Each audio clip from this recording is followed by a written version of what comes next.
comprehensive, forward-looking, and highly productive talks aimed at deepening cooperation across a broad range of priority sectors. These include political and diplomatic consultations, energy, tourism, health, trade and investments, defense and security, education, agriculture, mining, media, labor, sports and recreation, heritage collaboration, archives, and waste management. In the course of our deliberations, we reaffirmed our shared commitment to harnessing the significant opportunities that exist between our two countries for the mutual benefits of our people. In particular, we resolved to strengthen economic cooperation by building a more dynamic, mutually beneficial partnership driven by expanded trade, targeted investments, and greater private sector participation. In this regard, we welcome the efforts of the Ghana-Zimbabwe Business Roundtable and encourage the business communities of both countries to translate our policy intentions into practical and lasting partnerships. We also agreed to strengthen the institutional mechanisms underpinning Ghana-Zimbabwe cooperation. The Permanent Joint Commission for Cooperation will meet every 2 years on a rotational basis, with annual midterm reviews and regular consultations between senior officials to ensure that the commitments that we have made are sustained and effectively implemented. Ladies and gentlemen, a major outcome of this state visit has been the signing of 10 memoranda of understanding across key sectors, including political and diplomatic consultations, energy, tourism, sports, trade and investment, archives, foreign service training, and waste management. These agreements reflect the breadth of our cooperation and the seriousness of our commitment to give practical meaning to the relations between our two countries. Our two governments are determined to ensure their full and effective implementation so that our people may derive measurable and lasting benefits from them. On continental and global issues, we reaffirmed our shared commitment to Pan-Africanism, African solidarity, and closer collaboration with the African Union, the United Nations, and other multilateral platforms. We will continue to work to further advance common positions and protect our shared interests in an increasingly complex international environment. We also reviewed the current geopolitical situation marked by deepening conflict, supply chain disruptions, and volatility in global energy markets. We exchanged views on these developments and reiterated the importance of dialogue and diplomacy, respect for sovereignty and territorial integrity, and adherence to international law in addressing current global challenges. We remain committed to supporting a just and equitable international world order that fairly serves the interests of all nations. This state visit has been productive, substantive, and forward-looking. It has provided us with a clear roadmap, renewed political will, and fresh momentum to deepen the relations between Ghana and Zimbabwe. I'm also pleased to announce that effective 25th May 2026, when we commemorate Africa Day, Ghana will commence a free visa regime for all Africans.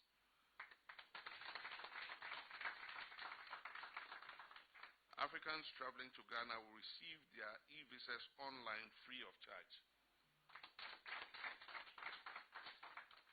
But between Ghana and Zimbabwe, in-laws, we have a visa-free environment already. We can travel to each other's countries without needing a visa. You just hop onto the plane and arrive in Harare or in Accra. As a cradle of Pan-Africanism, Ghana believes it has historic responsibility to remain open to Africans from across our continent. We are firmly of the view that African governments must accelerate the integration agenda for which Osagyefo Dr. Kwame Nkrumah toiled and sacrificed. This visa-free policy forms part of our broader e-visa reform program, which government will roll out in May this year. Together, the e-visa and free visa initiatives are expected to advance Pan-Africanism, boost integration and tourism, and strengthen Ghana's attractiveness as an investment destination. Let me assure the public that adequate systems have been put in place to screen prospective visitors and to ensure that the security of our nation is not compromised. At the same time, the Ministry of Foreign Affairs will continue to pursue additional visa waiver agreements for Ghanaians, holders of all kinds of Ghanaian passports. Since assuming office in 2025, we've signed 23 such visa waiver agreements. These agreements will further enhance the value of the Ghanaian passport and ease travel for our citizens. On behalf of the government and people of Ghana, I wish to thank my brother, His Excellency President Mnangagwa, and his delegation for honoring us with this state visit and for the spirit of partnership that has characterized our discussions. Your Excellency, I look forward to working closely with you during my tenure of office and to have the opportunity to repay you with a visit to Harare at a date to be negotiated. I wish to thank you for strengthening the bonds of friendship and cooperation between our two countries. I thank you very much.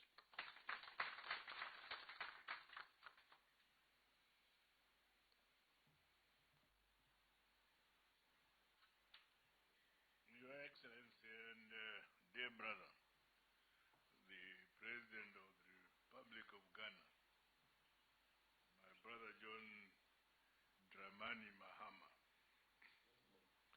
the Minister of Foreign Affairs of the Republic of Ghana, Honorable Eso Ablankwa, the Minister of Foreign Affairs and International Trade of the Republic of Zimbabwe, Professor Dr. Amon Orira, Honorable Ministers and Deputy Ministers who are here, senior government officials, members of the Fourth Estate, comrades and friends. Allow me once again to express my sincere appreciation to you, Your Excellency, and my dear brother, for the generous hospitality and excellent arrangements extended to me and my delegation during our stay in this beautiful city of Accra. The warmth of the government and people of Ghana reflects the depth of the historic relations and the unique bond that unites our two sister republics. This state visit has provided us with an important opportunity to elevate our bilateral relations to a higher strategic level. We remain rooted in the shared ideals of Pan-Africanism, South-South cooperation, and a shared aspiration for African prosperity. Over the past 2 days, we have held frank, constructive, and forward-looking engagements, which reaffirm the strength and strategic character of relations between our two countries. Our relations have been guided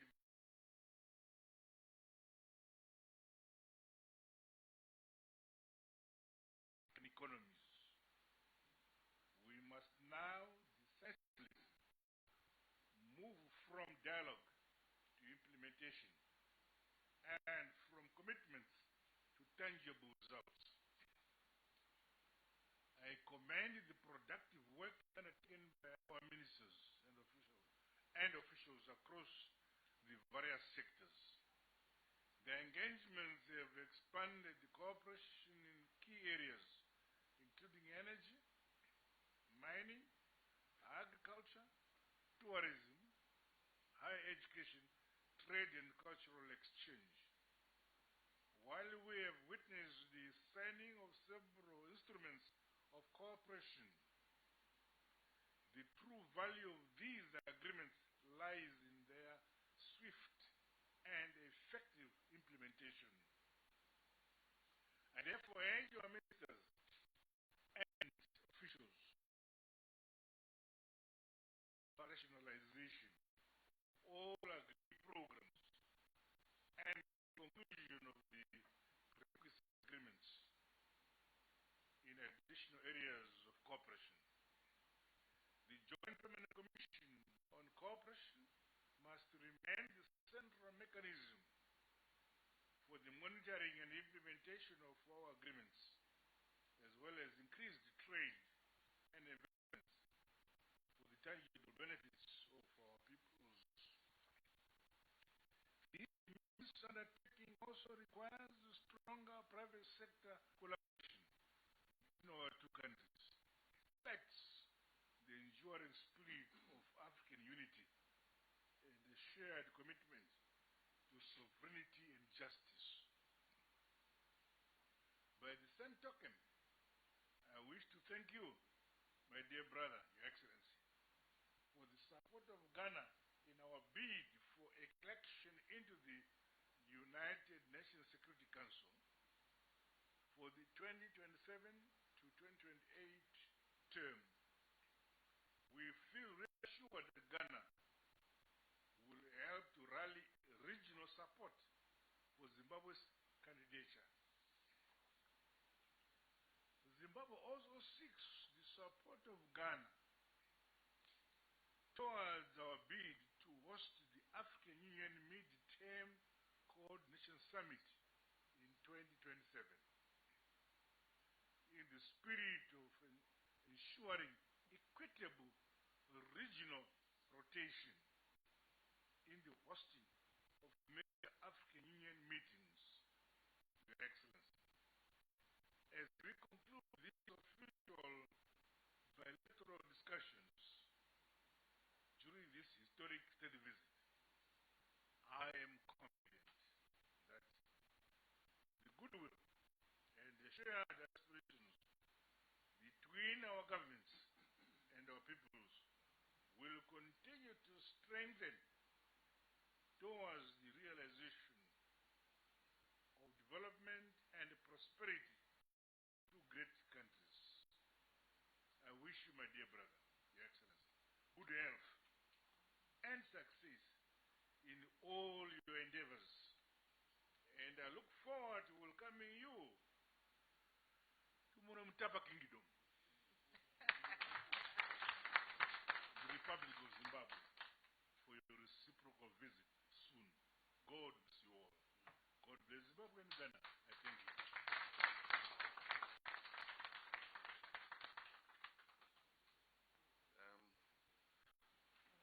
So finally, we would have the Foreign Minister read the communique, and then we'll wrap it up. Thank you very much, Your Excellency. Your Excellency, President John Mahama, Your Excellency, Emmerson Mnangagwa, Honorable Ministers of State, senior government officials, our friends from the media, I will humbly seek the permission of our two presidents to present a summary. This is quite a long communique. It's a 23-point communique. And with the permission of our heads of state, I will present a summarized version, but we will hand over the entire communique to the media in the interest of time. So just a few highlights.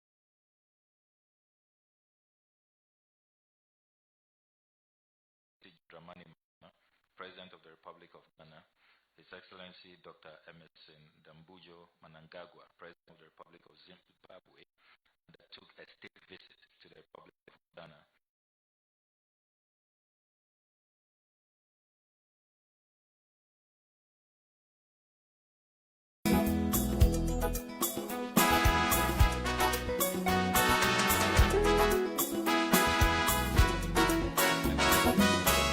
Comprising government ministers and senior government officials. The state visit was aimed at further strengthening the cordial bilateral relations between the two countries, with particular emphasis on enhancing cooperation in political and diplomatic consultations, energy, tourism, health, trade and investment, diplomatic training, defense, police cooperation, education, media, mining, agriculture, labor, sports and recreation, rights and waste management. The two heads of state and government noted the need to enhance economic cooperation between the two countries in various sectors towards further strengthening the long-standing relationship. In this regard, They emphasized the need to elevate bilateral relations by fostering a more dynamic and mutually beneficial economic partnership, underpinned by enhanced trade, investment, and private sector collaboration.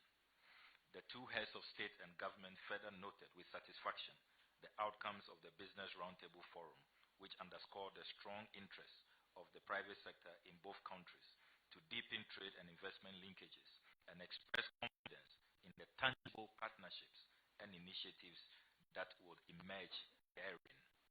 The two heads of state and government undertook to ensure the expeditious implementation of the 10 MOUs signed and the finalization of those that are still outstanding. His Excellency President John Mahama welcomed the offer by Zimbabwe to host the mid-year summit of the African Union for 2027 during Ghana's chairmanship of the African Union. The two heads of state and government reaffirmed their commitment to maintain close consultation and coordination at regional, continental, and multilateral fora in order to advance shared interests and common objectives. His Excellency Dr. Emmerson Mnangagwa commended Ghana for its leadership in advancing historical justice through the recently adopted United Nations resolution, the historic resolution A/RES/80/250, recognizing the transatlantic trafficking of enslaved Africans and the system of racial enslavement as the gravest crime against humanity. This landmark initiative reflects the shared commitment of both countries for the truth, justice, and the dignity of African peoples. His Excellency John Mahama congratulated all the co-sponsors, including Zimbabwe, for the strong support for his initiative. His Excellency Dr. Emmerson Mnangagwa further acknowledged and appreciated Ghana's support for Zimbabwe's bid for a United Nations Security Council non-permanent seat for the period 2027 to 2028. His Excellency Dr. Emmerson Mnangagwa expressed appreciation for Ghana's illegal sanctions imposed on Zimbabwe. The two heads of state and government expressed concern over current global geopolitical developments and rising tensions in various regions. They reaffirmed the importance of upholding international law and the principles enshrined in the United Nations Charter, including the peaceful settlement of disputes, respect for sovereignty and territorial integrity, and non-interference in the internal affairs of states. In this regard, they called for dialogue, diplomacy, and multilateral cooperation to ensure the peaceful resolution of disputes and the promotion of global peace and stability. His Excellency Dr. Emmerson Mnangagwa conveyed his sincere appreciation to His Excellency John Mahama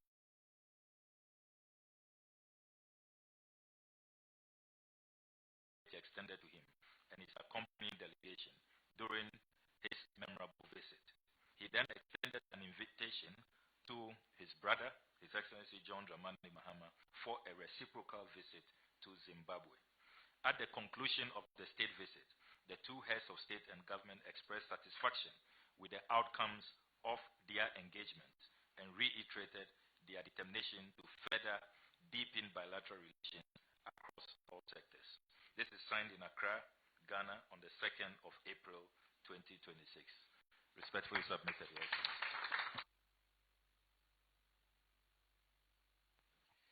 Yes, sir.